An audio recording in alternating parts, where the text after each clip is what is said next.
If you haven't seen yet the introduction video and maybe the feature explanations video, I recommend you to do it since it may answer a bunch of questions you might have. As the title implies, I'm going to talk about the many times the warrior appeared during the main series of Final Fantasy games, and if it wasn't directly there, I tried to look through a FF14 lens to pinpoint the closest things. Before we start, I'd like to talk about one trivia related to the original Japanese name, Senshi. Since it can be translated as both warrior or fighter, they chose the latter for the first US localization of Final Fantasy I in 1990, and we had to wait for the Origins remake in 2003 on PlayStation for it to be officially renamed Warrior.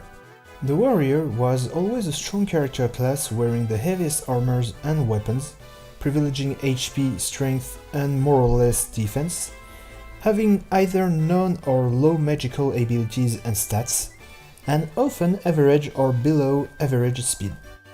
Even though it was one of the 6 first jobs or classes of the series, more often than not, it wouldn't appear because its premises were too basic or too vanilla, just a strong man or woman, and was even replaced by knights or paladins as they could pull more tricks, but I'll talk about this in a later video, save for 2 episodes. Simply seeing through FF14's lens, the warrior was partially shaped by the berserker. The first game laid the foundations of what will be known as the warrior job of the Final Fantasy games. Little reminder of the vertical line setting, the warrior was the most suitable class to be put on top, since it was a spot most likely to be targeted by the enemy's physical attacks. Stats-wise, the warrior boasted the highest stamina, lowering physical damages received, the first place in strength until the monk catched up while leveling, and the highest HP between all the starting jobs. However, the first FF tried to balance things out, so each job had some weaknesses. The warriors were its intelligence that acted as a magic defense and attack at the same time, being the lowest of all, and the other one was the big amount of money you had to spend to buy your warrior the best gear available to withstand big damages and to keep its own damage output really high.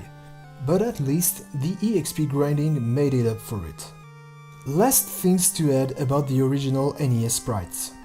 Probably due to technical limitations, they went for red armor that would stay in the remakes, and red hair that was changed to blonde in a Japan-exclusive handheld console named the WonderSwan color, and stayed that way in the subsequent remakes. That original sprite was the one used for a minion in FF14 called the Warriors of Light that would randomly summon the warrior, the white mage, or the black mage. The main antagonist until level 15 during the warrior side story in FF14 also has red hair. The warrior, just like the other jobs, could be upgraded at some point in the game into a knight. I'll cover that part in a future video. Let's head now to the next episode of Final Fantasy. Because of the skill-based advancement, we have to look at the carry design, the starting equipments, and the base stats to pinpoint a warrior. Guy started with an axe, the highest stamina that determined the growth of HP that were already the highest between the 3 permanent characters, and finally the highest strength. All of this was expected from the overall carry design, Guy being tall, muscular, and kinda slow in the head with some speech impediment. We can conclude that he was the embodiment of the warrior, despite being able to be proficient in magic too. For those of you who had spotted it, in the NES, Furion had a sprite nearly identical to the FF1 warrior, and Guy had a color swap thief sprite. This overlook was probably caused by the technical limitations, and each of them gained their own sprites in the WonderSwan Color remake and the next ones. And off we go to Final Fantasy III. Just like the first game, the warrior had a big HP pool, high strength, and was able to wear the heaviest armors between the first jobs and a variety of weapons. In the original version, it became useless once you unlocked the second batch of jobs. In the DS1, thanks to a major balancing of all jobs, the warrior saw its stat boosted so it could be used throughout the whole game and got itself a new exclusive skill, Advanced. This skill was an improved attack, hence the name, that would sacrifice your physical defense to deal more damages until your next turn. The boost in damages both inflicted and received was improved by the warrior job level. Let's proceed to the next episode. Unfortunately, despite the love of diversity and some of the characters being able to wear heavy armors, none of them was a warrior, even in Interlude and the After Years. Paladin, Dark Knight, Dragoon, I'll cover them in another video. Without further ado, let's head to the next game. As weird as it sounds, there was no warrior job. There was, however, a job that got really close, the Knight, that could equip shields, armors, and swords, and passes these as abilities to other jobs, respectively at level 4, 5, and 6. At level 3, it will also unlock the two-handed ability, allowing you to sacrifice your shield slot so you could use your weapon with both hands and deal more damage. Throwback to the Knight jobs from Final Fantasy 1 and 3, it wasn't able to directly use white magic though. Finally, I can't ignore the Berserker job that influenced the warrior in FF11 and 14. This job only had 2 levels, Berserk at level 1, which was the default ability, and made your character attacking relentlessly until it died, and equip axes at level 2. I'll get back to the other abilities in the Paladin video, which was the name chosen in the French localization. No warrior again, the two-handed ability being unlocked through a relic, the Gauntlet, but not all weapons were concerned. The heavy armors could only be worn by a few number of characters.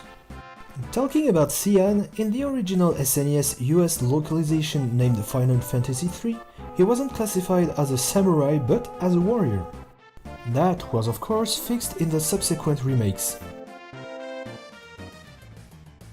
Cloud Strife was the protagonist the closest to a warrior with his huge two-handed weapons like the Buster Sword, but also due to his past as a member of soldier who went through some body modifications and a tough training to become an elite fighter. Stats-wise, he had the highest base strength and magic. His limit breaks were all physically based, with only one of them dealing magical damages under some conditions, and were also the strongest between all the characters. In Final Fantasy XIV, his Buster Sword also appears when the melee classes use their limit breaks level 1 or 2. Nothing else to add, so let's go to the next one. All I said about Cloud Strife could be applied to Zack, even if Cloud appeared at some point throughout the story, making him unlock the Meteor Rain DMW.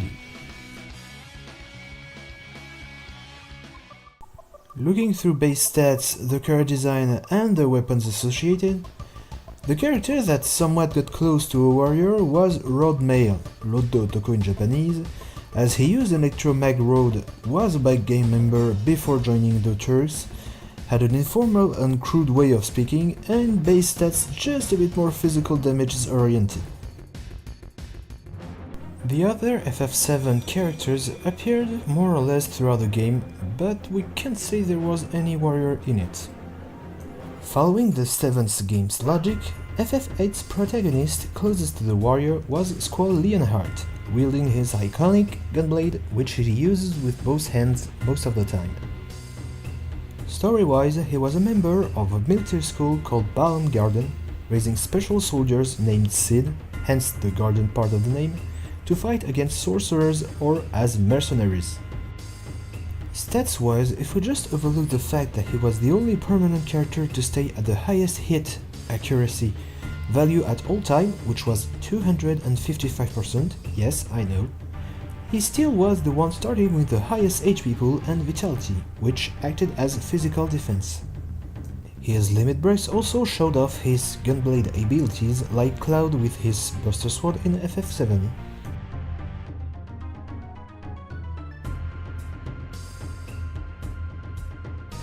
We are leaving the futuristic style and go back to the more fantasy landscape with Final Fantasy IX. On the warriors front, there wasn't any, but we had a knight, job often shown as better than the warrior, Steiner. He had the highest HP, defense and strength of all the characters. He was also one of the only protagonists able to wear heavy armor, the other one being Freya the Dragoon.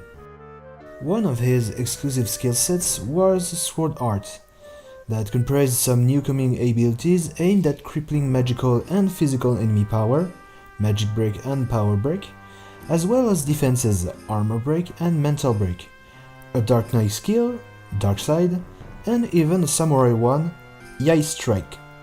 The other skill set was Sword Magic that could only be used when Vivi the Black Mage was in the team and alive, and it allowed Steiner to exploit elemental weaknesses, skill set that appeared with the Mystic Knight in Final Fantasy V. Steiner appeared then as a somewhat fusion between Knight, Dark Knight, Mystic Knight, and even Samurai. Off we go to Final Fantasy X. On the subject of the warrior, there was one character getting close to it, Tidus. He was the only character using swords and shields as equipment.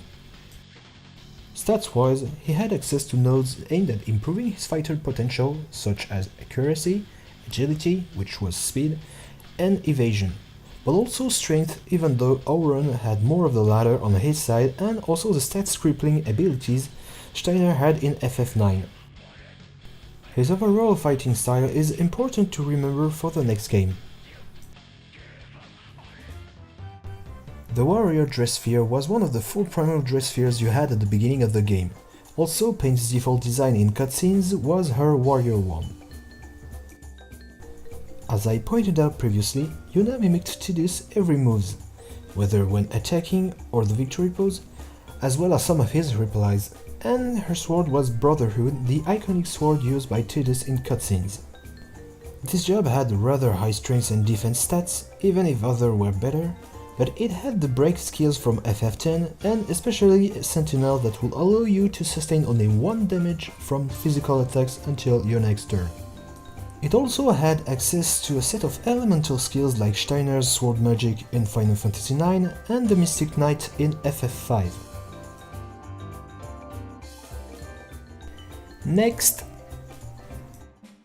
Here, the warrior is one of the 6 starting classes you can select when creating your character, the same 6 classes of the original Final Fantasy. It is aimed at tanking at low level since it is the only one able to wear the heavy armors between the first 6 jobs. It also has the Provoke skill, as well as Defender that lowers its attack by 25% while providing a 25% defense bonus. At higher level, the warrior can still be a good tank, but it is easily replaced by paladins and ninjas, yes I know, so the warrior goes back to being a DPS, a damaging role, thanks to Aggressor boosting its accuracy while lowering its evasion, and Berserk that is the polar opposite of Defender, lowering defense by 25% to boost attack by 25%. These skills are especially appreciated when having the warrior as a subclass.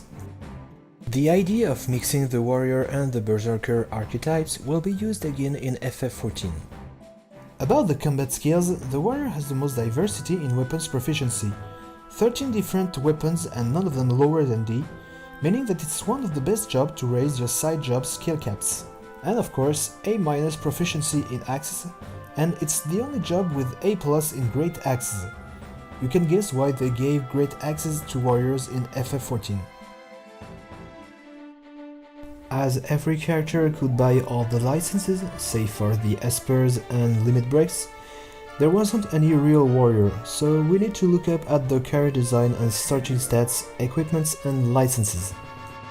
Basch started with the highest HP and strength stats, being a former General Knight, his overall rough appearance and his starting license being axes, heavy armor and shield classified him as a warrior. Van was more akin to a thief.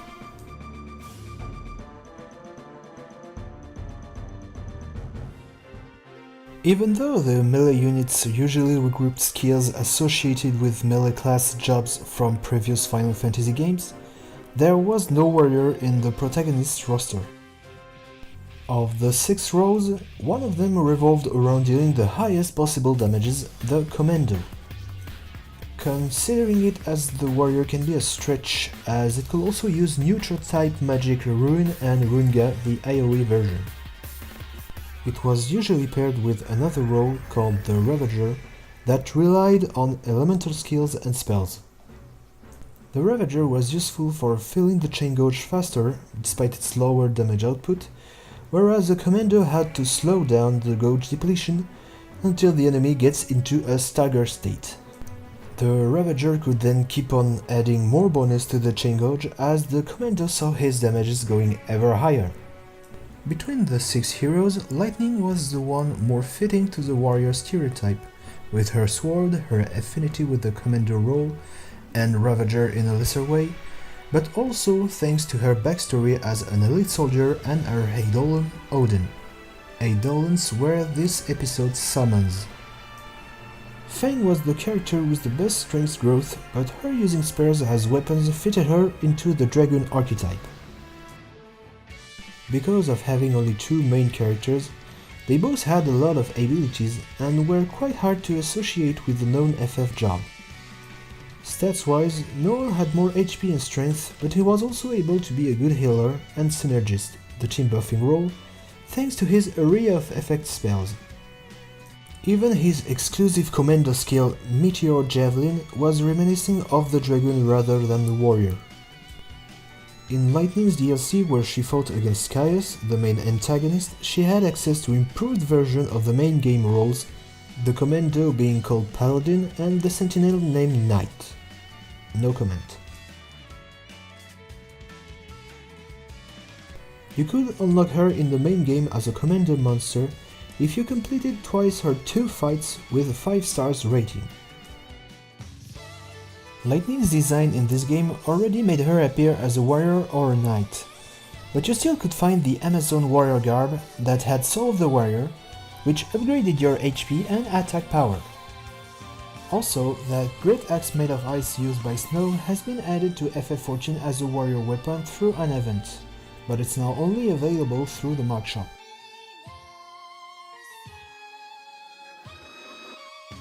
We finally arrive at the end of our first journey together. The Marauder is the class that is upgraded into the warrior's job.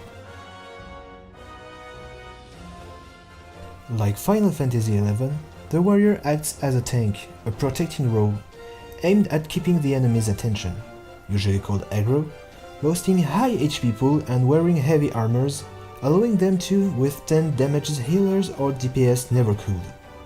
The warrior is a bit more self-sufficient with self-healing abilities than the other tanks.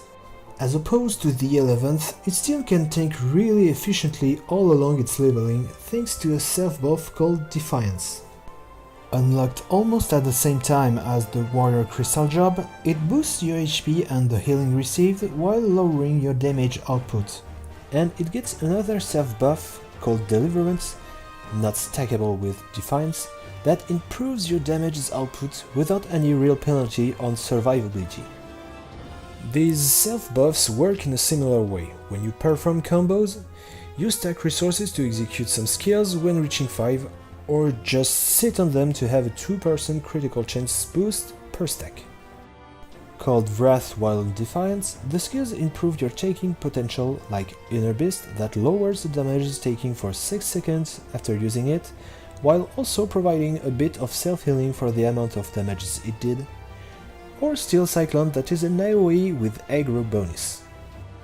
Called Abandoned while in Deliverance, you only have 2 skills, but Fellcleave has one of the highest damage potency of the game. The job side story revolves mostly around unleashing your inner beast without losing your grip on it, echoing the Berserker.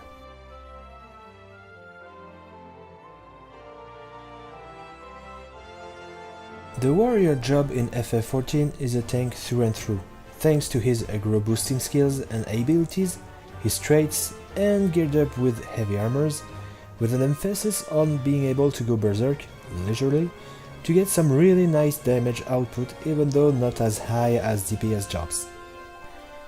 The times when it was only a lower knight or paladin are finally behind us.